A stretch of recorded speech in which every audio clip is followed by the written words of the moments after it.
National citizenship register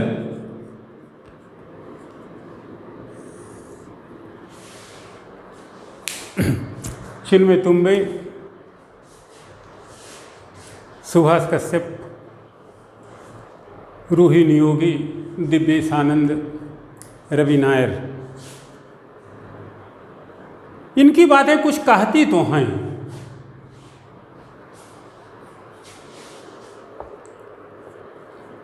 कहने वाली बातों के संदर्भ और विश्लेषण हम आपको कर चुके हैं। बहुलवादी भारत के लिए, विविधता प्राप्त भारत के लिए, तू वसुधैव कुटुंबकम वाले भारत के लिए, धर्मनिरपेक्ष भारत के लिए, विशिष्ट भारत के लिए सबसे ज़्यादा जरूरी है एक विशिष्ट सोच, एक विशिष्ट नैतिकता, एक विशिष्ट नीति और उसके नियमन की। एनआरसी, एनपीआर, सीएए उपकरण हो सकता है, किंतु भारतीय जनता के हितों, इकबाल और विश्वास कायम करने की संपूर्ण शर्त नहीं। इसी परिप्रेक्ष्य और संदर्भ में आगे की बातें हम देखते हैं। ध्यान रहे, देशव्यापी एनआरसी का विचार 2003 में आया, जब वाजपेयी जी प्रधानमंत्री थे। कारगिल युद्ध के बाद राष्ट्रीय सुरक्षा की समीक्षा के लिए गठित मंत्रियों के समूह की सिफारिश पर नागरिकता संशोधन अधिनियम 1955 में संशोधन किया गया और यह निर्णय लिया गया कि प्रत्येक नागरिक, विशेष रूप से जो सीमावर्ती क्षेत्रों में रहते हैं, उनके लिए एक विशेष पहचान पत्र जारी किया जाए। संजोग से 2004 में वाजपेयी जी की सरकार चली गई, कांग्रेस सरकार आई, प्रधान बने मनमोहन सिंह जी। तो जब यूपीए सरकार सत्ता में आई तो नागरिकता अधिनियम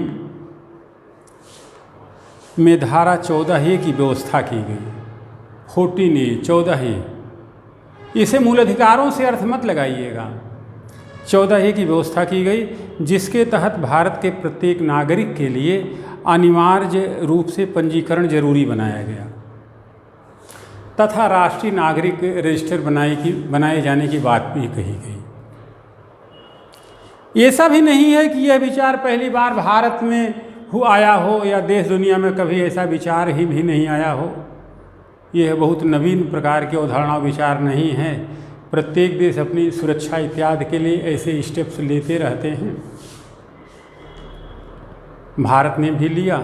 बस वही हमने कहा, नीति, नियम, समय, अवस्थिति, देश, काल और परिस्थिति और दृष्टिकोण की बात महत्वपूर्ण है। तमाम जांच पड़ताल के बावजूद तथा नई तकनीक के बावजूद भारत में दस्तावेजों के मामले में बड़ा भ्रष्टाचार है। एक छोटी कहानी बताते हैं। जब हम लोग छोटे छोटे थे तो रिजर्वेशन हस्तलिखित लेजर पे होता था। वहाँ लिखा रहता था कि इस रजिस्टर में 64 पेज हैं, प्रमाणित किया जाता है। इशू करने वाला अधिकारी और जिसको दिया जाता था कलर को अपनी साइन कर देते, उसे पेज घट बढ़ नहीं सकता था।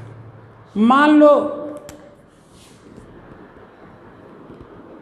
पेज का पहला नंबर, दूसरा नंबर, तीसरा नंबर, चौथा नंबर, मान ले 5वें नंबर पे रोहित को रिजर्वेशन दिया गया S1 56 पर।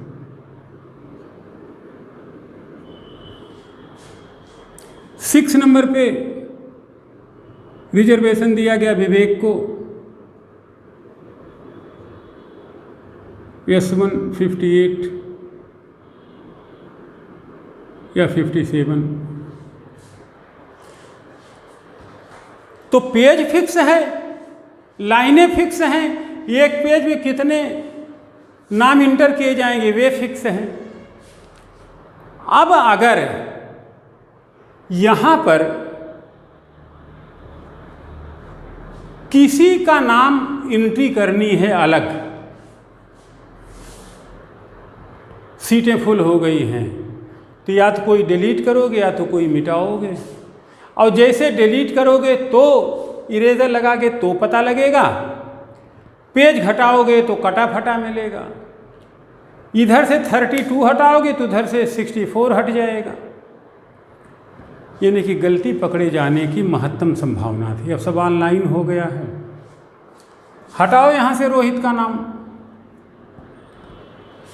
डिलीट कर दिया 1 सेकंड में, यहाँ पे नाम राहुल का आ गया।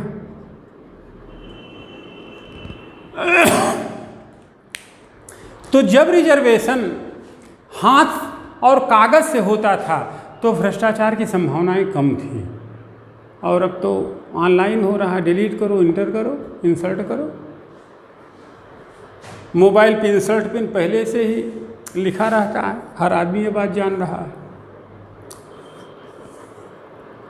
और यह चीज़ कोचिंगों में भी होती है।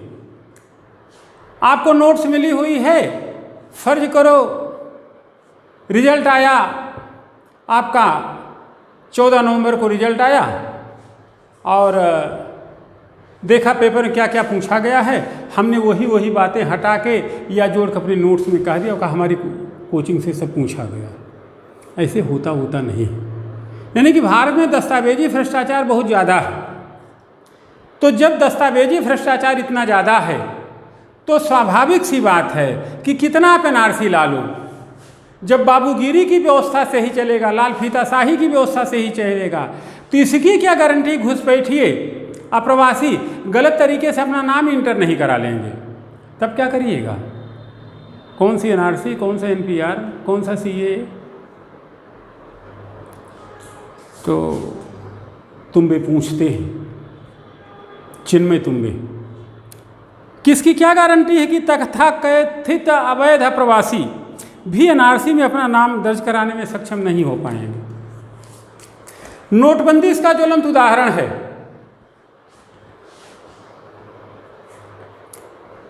इसका एक उद्देश्य सिस्टम से नकली नोटों के दुष्चक्र से मुक्ति दिलाना था, लेकिन नकली नोट सिस्टम में फिर वापस आ गए। फायदा तो कुछ नहीं हुआ, हंगामा ढेर सारा कटा। हाँ, आपकी अर्थव्यवस्था जरूर ध्वस्त हुई, आर्थिक क्रियाएं जरूर रुकी, जिसका दंश अभी भी हम बेल रहे हैं। कोरोना ने सिस्टम को थोड़ा सा ढका हुआ, हम डरे हुए हैं, बाकी हमारी हालत बड़ी पतली है। प्राकृतिक आपदाओं की अधिक आशंका वाले गांव और झुग्गी बस्तियों में रहने वाले प्रवासी समुदायों के लिए दस्तावेज के अभाव या नुकसान के कारण अक्सर कल्याणकारी योजनाओं का लाभ पाना मुश्किल होता है। कैम्ब्रिज के ट्रिनिटी कॉलेज की प्रोफेसर डॉक्टर जोया चटर्जी कहती हैं कि भारत जैसे देश में कुछ ही लोग साबित कर सकते थे कि उनका जन्म कहाँ हुआ। जहाँ अभी भी जन्म खेतों में होता हो, रेल की पटरियों पे होता हो, चलती ट्रेन में होता हो, ऐसे देश के लिए जन्म मृत्यु के रिकॉर्ड कैसे रखे जाएंगे? और ऐसे लोग कैसे जस्टिफाई करेंगे कि हम भारत में ही जन्मे हैं, भारत के नागरिक ही हैं? सरकार को नागरिकों के सार्थक रजिस्टर बनाने से पहले इन संवेदनशील मुद्दों पर भी विचार करना चाहिए। ज़्यादा क्या कहूँ, मैं 55 साल का आदमी हो रहा हूँ, धीरे धीरे वानप्रस्थ संन्यास की ओर बढ़ रहा हूँ। अभी काफ़ी दिन तक पहले तो मेरे पास खाता ही नहीं था, वोटर आईडी ही नहीं थी। मैं मैसेज करना नहीं जानता हूँ, तो एक सिस्टम है, मैं बोल लेता हूँ, पढ़ाता हूँ, थोड़ा ज्ञान है, तो आपको मोटिवेट कर लेता हूँ, तो आपके साथ लग के काम कर लेता हूँ तकनीकी विधा से। आप गुलाम नबी आज़ाद का नाम आपने सुना? उन्होंने अपने आज के 12-15 साल पहले कहा कि भारत में पहला व्यक्ति, शायद मैं आखिरी व्यक्ति, इस पास मोबाइल नहीं।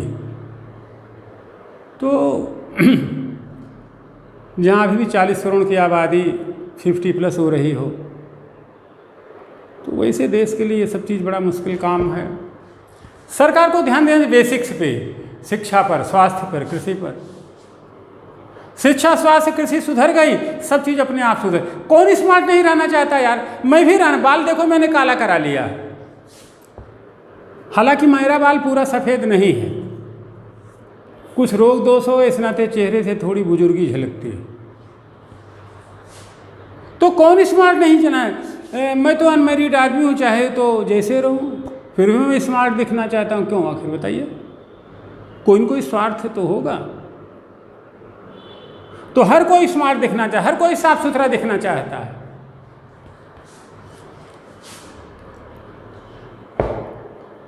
तो वो परिस्थितियां ला दो। अगर गांव का व्यक्ति शहर के व्यक्ति को रास्ता न बता दे तो कहना।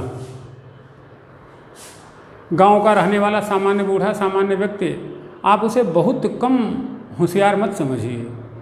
वो किन्हीं किन्हीं मुद्दों पे अपनी अनुभवात्मक बुद्धि के द्वारा बड़े बड़े लोगों को मात दे देगा। दुर्भाग्य की बात है कि देश में बड़े लोग नहीं हैं तो बहुत कम हैं, गिनती में हैं, और फिर उनकी कोई सुनता भी नहीं यार, न घर में न बाहर। आगे बढ़ते हैं।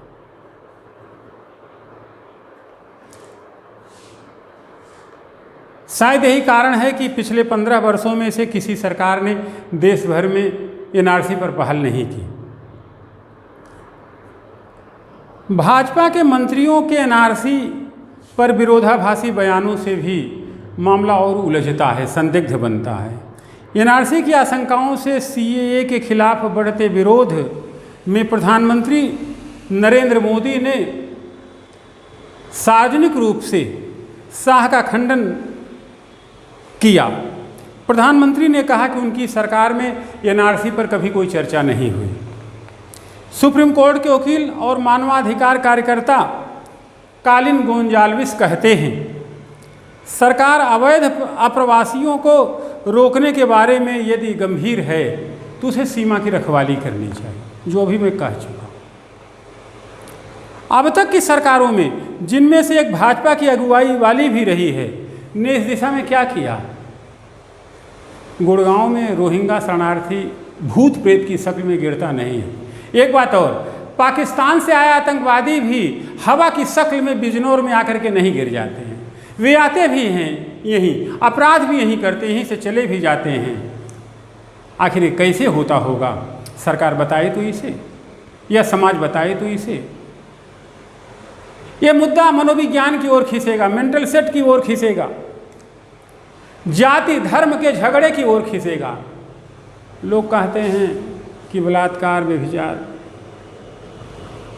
अभी एक लड़की, वो पशु चिकित्सा अधिकारी थी हैदराबाद में, फिर मुजरिमों का एनकाउंटर भी कर दिया गया, उसके साथ सामूहिक बलात्कार हुआ। ये चर्चा मैं कभी करूँगा, नहीं तो आप हमसे चैट बॉक्स में पूछिएगा। तो आखिर ऐसा क्यों होता है? वस्तुतः यह मानसिक अवस्थिति से जुड़ा हुआ मसला है। जब तक मानसिक अवस्थिति नहीं सुधरेगी, मन जागरूक नहीं होगा, मन चैतन्य नहीं होगा, मन प्रफुल्लित नहीं होगा, तब तक ये होता रहेगा, रुकेगा नहीं। और मन प्रफुल्लित होता उचित स्थितियों से, उचित पोषण से, उचित परिवेश से। जिस दिन कोई सरकार भारत में ऐसी आ गई जो उचित पोषण, उचित स्थिति, उचित परिवेश और जागरूकता की अच्छी स्थितियां बनाने में कामयाब हो गई, उसी दिन भारत में ये सब कदाचार की घटनाएं रुक जाएंगी। शायद वही राम राज्य होगा। आपको लगता है कि सरकार इस दिशा में प्रयत्न कर रही है? लगता है तो ठीक है, अन्यथा सोचें। भारत के नागरिकों को, भारत के जनमानस को, सुधी परीक्षार्थियों, प्रतिस्पर्धियों को, जो सिविल सेवा के प्रतिस्पर्धी हमारे विद्यार्थी हैं, जिन्हें आगे सिविल सर्वेंट होना है, उन्हें इस बात को गहरे अपने मन में बिठानी चाहिए। अभी आईएएस की परीक्षा में निबंध और जीएस में लिखने के लिए कालांतर में हमारे 21 वीडियो जरूर पढ़ें। एक एक वीडियो 21 बार, सिलेक्शन की रेट 10% बढ़ जाएगा। अब असम में एनआरसी का मसला देखें। असम में एनआरसी का मसला, 1951 में बांग्लादेश तब पूर्वी पाकिस्तान से भारी घुसपैठ को देखते हुए 1951 की जनगणना के दौरान गिनती किए गए सभी व्यक्तियों के विवरण दर्ज करते असम में एक गैरवैधानिक प्रक्रिया के तहत एनआरसी तैयार की गई। 1951 में एनआरसी ने लगभग 15 लाख अवैध अप्रवासियों की पहचान की, जो असम की तत्कालीन आबादी का छठा हिस्सा था। उन अवैध अप्रवासियों का क्या हुआ, इसका अभी तक कुछ पता नहीं है। यहीं पे चिदम्बरम जी याद आते हैं। उन्होंने कहा कि तब के 15 लाख और अभी जो 19 लाख निकाले गए हैं लेटेस्ट एनआरसी में, पहले इनका समस्या तो सुलझा लीजिए, तब अगली एनआरसी की बात करें। लेकिन सरकार तो तुली हुई है, क्या पूरा भी अपना अभिप्रेत कर ली है। बाकी अभी देखिए समय क्या करता है। 3 दशक बाद बांग्लादेश के अवैध प्रवासियों के खिलाफ 6 साल चले लंबे आंदोलन के बाद केंद्र सरकार और असम के छात्र नेता असम गण परिषद, जिसके नेता थे श्री प्रफुल्ल कुमार महंत, भृगु कुमार फुकन जो तत्कालीन गृह मंत्री बने, प्रफुल्ल जी मुख्यमंत्री बने, के बीच एक समझौता हुआ। इस समझौते में 25 मार्च 1971 से पहले राज्य में प्रवेश करने वाले किसी भी अवैध प्रवासी को कानूनी रूप से भारतीय नागरिक के रूप में स्वीकार कर लिया गया।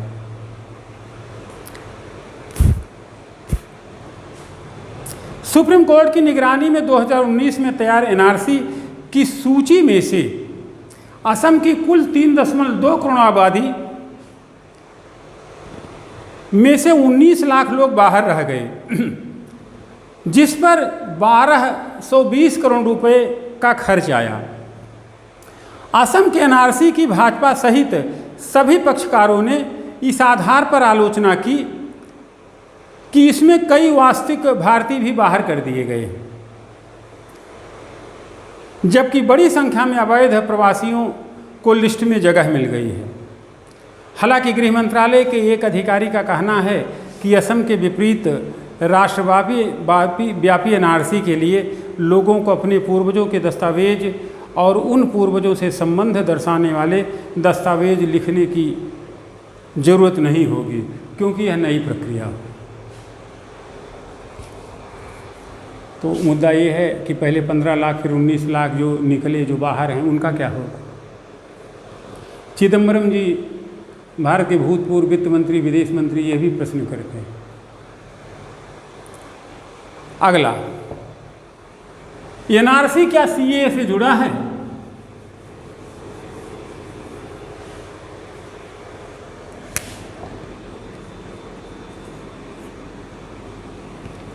एनआरसी क्या सीएए से जुड़ा है?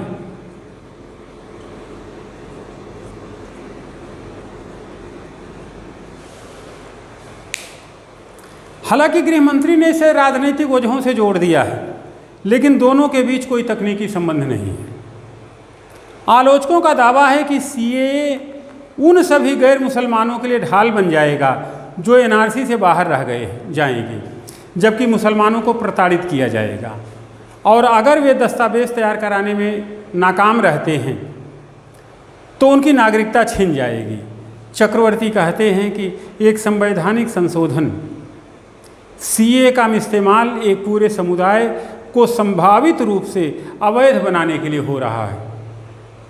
सच्चर कमेटी की रिपोर्ट के अनुसार मुसलमान सबसे गरीब समुदाय है और बहुत से मुस्लिम यह साबित नहीं कर पाएंगे कि वे भारत में पैदा हुए हैं। सीए ने भारत को एक धर्म विशेष के देश में बदल दिया है, यह अच्छी बात नहीं। सीए पर भाजपा की पुस्तिका के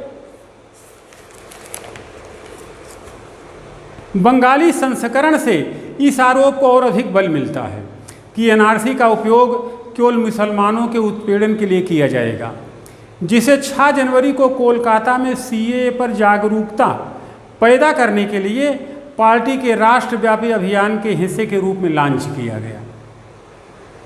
पुस्तिका में दावा किया गया है कि सीए के बाद अगला कदम एनआरसी होगा और एनआरसी के कारण किसी भी हिंदू को डिटेंशन सेंटर में नहीं जाना पड़ेगा। प्रधानमंत्री के इस दावे के ठीक विपरीत कि देश में कोई डिटेंशन सेंटर नहीं है। ऐसे कई केंद्र हैं जो जेलों से जुड़े हुए हैं। असम में 6, दिल्ली में 3, पंजाब, राजस्थान, पश्चिम बंगाल, गुजरात और तमिलनाडु में एक एक ऐसे केंद्रों का पता चला है जहां अवैध अप्रवासियों को रखा जाता है। 2 और सेंटर असम और कर्नाटक में बनाए जा रहे हैं। पूर्व केंद्रीय गृह मंत्री श्री चिदम्बरम कहते हैं कि सबसे बड़ा सवाल तो उन 1,90,06,657 लोगों का है जिनकी पहचान असम में अवैध प्रवासियों के रूप में की गई है। जब तक आप उस समस्या का समाधान नहीं करते हैं तब तक आपके दिमाग में एनआरसी शब्द का विचार ही नहीं आना चाहिए। नागरिकता से वंचित लोगों के लिए कोई उचित नीति नहीं है। उनके बारे में मोदी सरकार के पास उन्हें डिटेंशन सेंटर में भेजने के अलावा कोई जवाब नहीं है। पी चिदम्बरम देश के गृह मंत्री रहे, वित्त मंत्री रहे, तो उनकी बातों को विधिवेत्ता भी रहे, तो उनकी बातों को सहज नहीं नकारा जा सकता है। आखिर लोग कहाँ जाएंगे, कहाँ रखा जाए?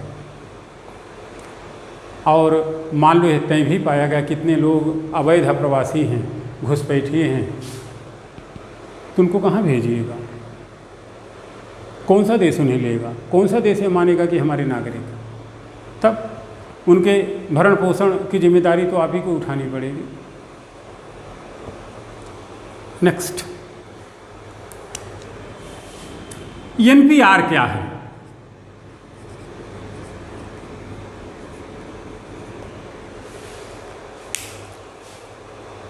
एनपीआर एक रजिस्टर है जिसमें देश के सभी सामान्य निवासियों का ब्यौरा होगा, वह कोई भी हो। यह सबसे पहला कदम है, न कि केवल भारतीयों का, कोई भी जो पिछले 6 महीने या उससे अधिक समय से क्षेत्र में रह रहा हो या जो अगले 6 महीने तक वहाँ रहने का इरादा रखता हो, उसे एक सामान्य निवासी के रूप में परिभाषित किया जाएगा। नागरिकता अधिनियम 1955 में 2003 में संशोधन किया गया। संशोधन कहता है कि जनसंख्या रजिस्टर में दर्ज प्रत्येक परिवार और व्यक्ति के विवरण को एनआरसी तैयार करने के लिए सत्यापित किया जाएगा। गृह मंत्रालय की 2018 की वार्षिक रिपोर्ट में यह भी है कि एनपीआर एनआरसी की दिशा में पहला कदम है, यानी कि पहले एनपीआर फिर एनआरसी। एनपीआर के लिए जानकारियां जुटाने के लिए अधिकारियों को लोगों के घर जाने की ज़रूरत है, इसलिए यह काम देश के रजिस्ट्रार जनरल को सौंपा गया था, जिनके जिम्मे जनगणना का दायित्व भी है। पहला एनपीआर सभी राज्यों के लिए 2010 में कराया गया, उसे 2015 में अपग्रेड किया गया और मेघालय को छोड़कर पूरे भारत में इसे अपग्रेड किया गया। अब तक इससे 1,19,00,000 लोगों को कवर किया गया है।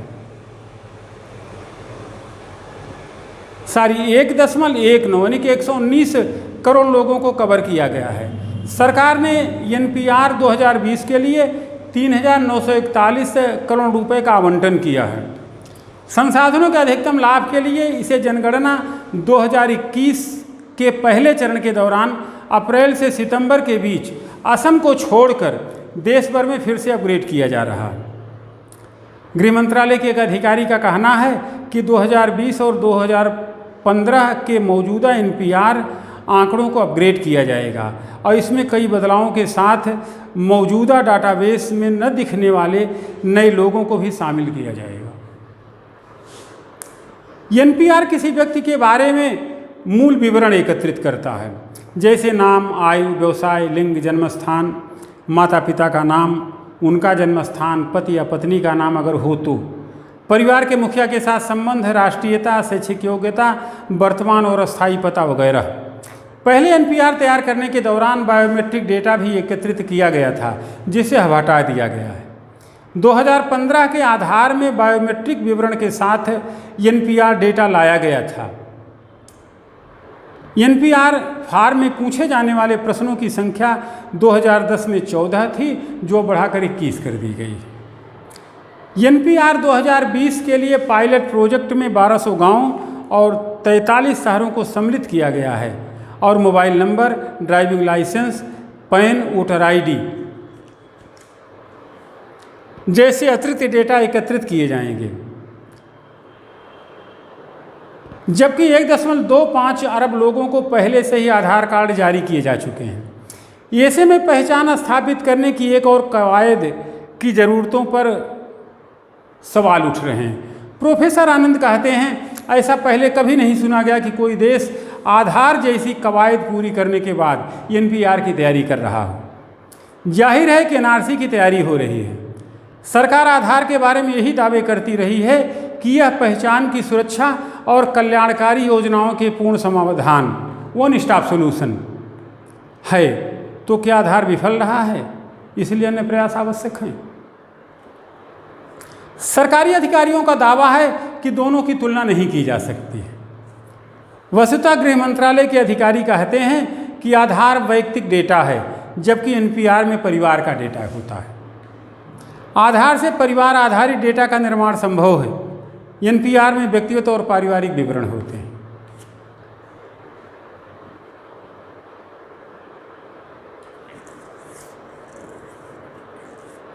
आलोचक उन दो नए प्रश्नों की ओर इशारा करते हैं जो NPR 2020 की प्रश्नावली में जोड़े गए हैं। माता पिता के जन्म की तारीख और स्थान। उनका दावा है कि यह किसी व्यक्ति के पूर्वजों के बारे में जानकारी जुटाने और नागरिकता की पड़ताल के नाम पर एक धर्म विशेष के लोगों के उत्पीड़न की चालाकी भरी चाल है। लोकसभा के पूर्व महासचिव PDT आचार्य का कहना है कि यह जानकारी तो लोगों की नागरिकता निर्धारण के उद्देश्य को पूरा करने वाली लगती है। हालांकि सरकारी अधिकारी इन आशंकाओं को खारिज करते हैं और कहते हैं कि ये दोनों विवरण इन दो प्रश्नों को पूछे जाए बिना भी प्राप्त किए जा सकते हैं। गृह मंत्रालय के अधिकारी कहते हैं कि एक ही घर में रहते हों तो किसी के माता पिता के जन्म की तारीख और स्थान अपने आप दर्ज हो जाती है। अगर वे किसी अन्य स्थान पर रह रहे हों तो उनकी जन्म स्थिति और जन्म स्थान से जुड़ी जानकारी उस स्थान पर रिकॉर्ड की जाएगी। विशेषज्ञ भारत जैसे देश में NPR की सफलता पर भी संदेह जाहिर करते हैं। अंतर्राष्ट्रीय जनसंख्या विज्ञान संस्थान मुंबई में प्रवासन और शहरी अध्ययन विभाग के प्रोफेसर RV भगत कहते हैं कि घर आधारित NPR बनाते समय खानाबदोश जनजातियों, प्रवासी आबादी, झुग्गियों में रहने वाली आबादी और बेघर लोगों का रिकॉर्ड तैयार करना एक चुनौती भरा काम होगा। लास्ट पॉइंट, NPR बनाम जनगणना। हर 10 वर्ष में होने वाली जनगणना देश की भौगोलिक और राजनीतिक सीमा के भीतर रहने वाले सभी लोगों के जनसंख्यागत, आर्थिक और सामाजिक डेटा एकत्र करने, उनका विश्लेषण और प्रसार करने की प्रक्रिया है। डेटा का उपयोग प्रशासन, योजना और नीति निर्माण के साथ साथ विभिन्न सरकारी कार्यक्रमों के मूल्यांकन के लिए करती है। भारत में 1972 से जनगणना हो रही है।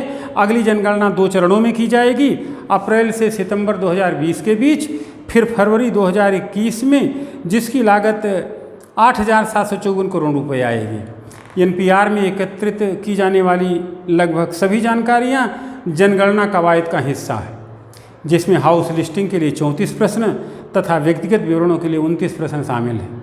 हालांकि NPR और जनगणना के लिए डेटा को अलग अलग कानूनों के तहत एकत्रित किया जाता है। NPR के आंकड़े नागरिकता अधिनियम 1955 के तहत और जनगणना अधिनियम 1948 के तहत की जाती है। जनगणना अधिनियम 1948 जनगणना के दौरान निवासियों के व्यक्तिगत विवरणों को गोपनीय रखने को कहता है। यहाँ तक कि सरकारी एजेंसियाँ और अदालतें भी उन्हें प्राप्त नहीं कर सकती हैं। NPR के डेटा का उपयोग व्यक्तिगत और पारिवारिक कल्याण की योजनाओं में किया जाता है। अंततः सरकार NPR का उपयोग NRC के आधार के रूप में करती है या नहीं, लेकिन उसे नए नागरिकता कानून से बने असंतोष को खत्म करने के प्रयास शुरू कर देने चाहिए। लेट हो चुका है, ज़्यादा लेट हो सकता है, समस्याएं उलझ सकती हैं। सरकार का काम समस्याओं का सुलझाना, उलझाव नहीं। भाजपा ने बड़े पैमाने पर जनसंपर्क कार्यक्रम शुरू किया है, लेकिन यह सुविधाजनक आख्यान के साथ संभावित मतदाता को लुभाने वाला कार्यक्रम नहीं, बल्कि आम आदमी को शिक्षित करने और उनके जानकारी देने पर केंद्रित होना चाहिए। जैसा कि तुम्बे कहते हैं, एक समग्रतावादी आश्रय नीति जिसमें पूर्वोत्तर और सीमावर्ती क्षेत्रों के लिए विशेष रूप से विचार हो, यह प्रताड़ित लोगों का स्वागत करने और अवैध प्रवासियों का पता लगाने के लिए मौजूदा CA-NRC रणनीति की तुलना में ज़्यादा अच्छा साबित हो। तो यह रही बातें नागरिकता के संबंध में ढेर सारी। अब हम संक्षिप्ततः कुछ बातें आपको बताते हैं निष्कर्ष के तौर पर। जैसे पहला निष्कर्ष, CA-NRC जरूरी नहीं, बल्कि ज़रूरत है नंबर 1 समतावादी आश्रय नीति की, नंबर 2 प्रताड़ित और अवैध प्रवासियों में भेद करने की व्यवस्था की। नेक्स्ट, थर्ड पॉइंट सीमा के बेहतर रखवाली की। फोर्थ पॉइंट सीमावर्ती राज्यों में घुसपैठ रोकने की। नेक्स्ट पॉइंट पूर्वोत्तर के लिए विशेष विचार की। नेक्स्ट पॉइंट पक्ष विपक्ष एवं पड़ोसी राज्यों से विचार विमर्श की। इसमें महत्वपूर्ण संस्थाएं, विभिन्न क्षेत्रों के विशेषज्ञ, समाज विज्ञानी, मनोविज्ञानियों को भी शामिल किया जा सकता है। नेक्स्ट, ध्यान रहे किसी राजनीतिक समुदाय की उपलब्धियों का आकलन, जैसे अपनी भाजपा सरकार है, कभी कांग्रेस रहती है, किसी राजनीतिक समुदाय की विशेष उपलब्धियों का आकलन नागरिकों के सार्वभौमिक समतावादी और मुक्त आदर्शों की कसौटी पर होता है।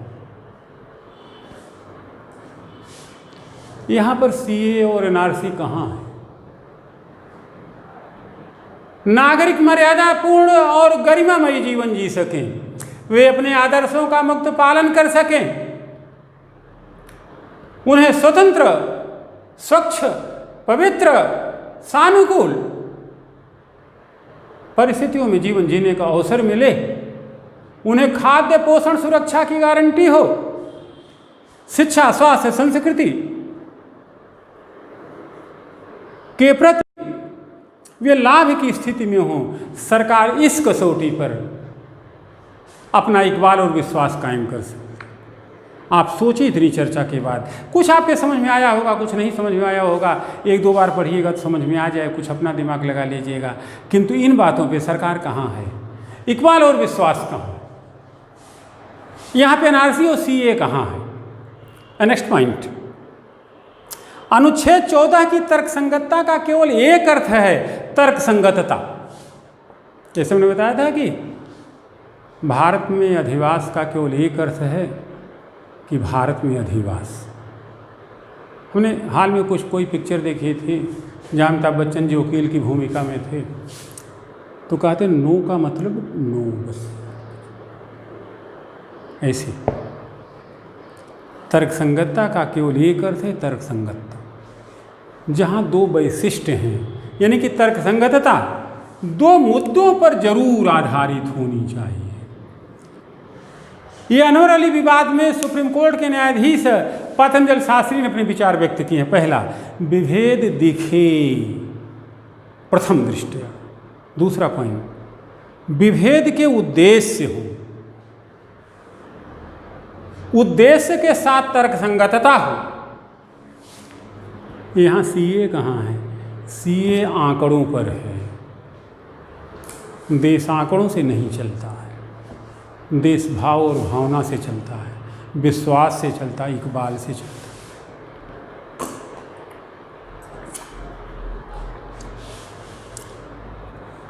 दूसरा पॉइंट, गृह मंत्रालय, ये तो वहाँ CA-NRC जरूरी नहीं, बल्कि जरूरत इन बिंदु, ये मुद्दे हो जाए कोई समस्या नहीं। एक निष्कर्ष। और दूसरा निष्कर्ष, गृह मंत्रालय की रिपोर्ट कहती है कि NPR-NRC की ओर बढ़ा पहला कदम है। NPR-NRC जनगणना आधार पहले से ही हैं, फिर एक ही तरह की अगली कवायद का क्या मतलब है, क्या ज़रूरत है? सब तो एक ही तरीके की बात है। तीसरा निष्कर्ष, CRR फिर NPR फिर NRC, मतलब